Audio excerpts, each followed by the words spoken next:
А шатула, дорогие друзья и гости канала. С вами Старлош, и сегодня у нас обзорчик. Что у нас тут в Штормграде продалось?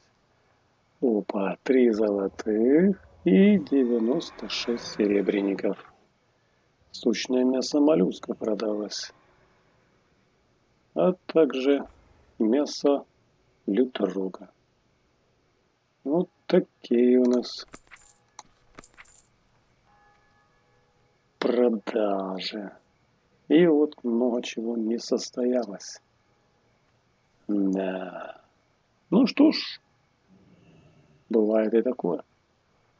Всем, кому интересны распылялки, распаковки, секреты и советы, всех приветствую.